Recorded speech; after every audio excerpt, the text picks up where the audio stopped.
জ্বর কোনো অসুখ নয়, জ্বর শরীরে একটা বিশেষ অবস্থা মাত্র। শরীরের ভেতরে কোনো না কোনো জীবাণু প্রবেশ করেছে বা একটা অস্বাভাবিক প্রক্রিয়া শুরু হয়েছে, সেটাকে নিয়ন্ত্রণ করার জন্য প্রাকৃতিক নিয়মে শরীর উত্তপ্ত হয়। উদ্দেশ্য সেই জীবাণুটাকে বা সেই সমস্যাটাকে সমাধান করা। রাসূলুল্লাহ সাল্লাল্লাহু আলাইহি ওয়াসাল্লাম বলেছেন, জ্বর হওয়ার বিনিময়ে মানুষের গুনাহ মাফ হতে পারে। তার মানে জ্বর যদি আসেই জ্বরটাকে উঠতে দিতে হবে। জ্বরের প্রভাবে একদিকে তার শরীরের মধ্যে গেড়ে বসা জীবাণুটা ধ্বংস হবে, পাশাপাশি এর বিনিময়ে আল্লাহ তাআলা তার গুনাহ মাফ করবেন।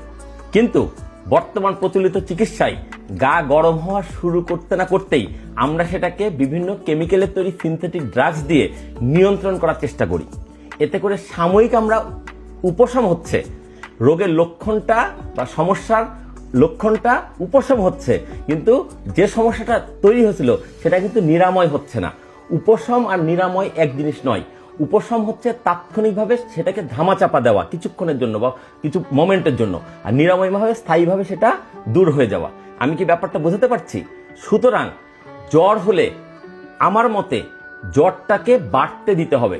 প্রয়োজনে তার পায়ের তলায় হালকা কুসুম গরম পানি দিয়ে রোগীকে বসিয়ে রাখতে হবে।